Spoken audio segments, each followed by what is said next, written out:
inaakay niya sa tahimik na batisan. Pinapanumbalik ang aking at pinapatnubayan niya sa tamang daan upang ang aking parangalan ang kanyang pangalan. Dumaan man ako sa madilim na libis ng kamatayan, wala akong katatakutan pagkat ika'y aking kaagapay.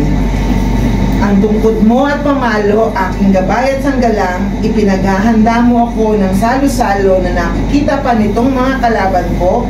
Ang aking ulo, langis ay pinubuhos sa aking saro, pagpapalay lubos-lubos.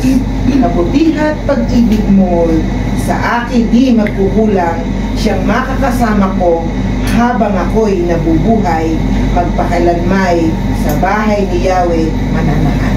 Napakagandang paalala ito na bilang isang pastor at bilang isang pastol ng ating Panginoon sa buhay natin, at gayon din po sa buhay ng ating pastor Joel, na alam ko na sa buhay niya dadaan tayo kuminsan sa mga iba't ibang pagsubok, mga trials, pero alam kong ang ating Panginoon ang kanyang sanggalang at napakaganda ng kanyang pangako, assurance sa atin.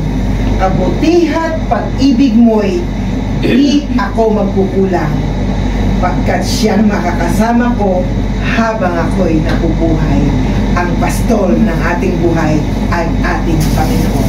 Nawa maging gabay ng ating Pastor Joel, at gayon din po tayong lahat, dahil ang ating Panginoon ang ating pastor.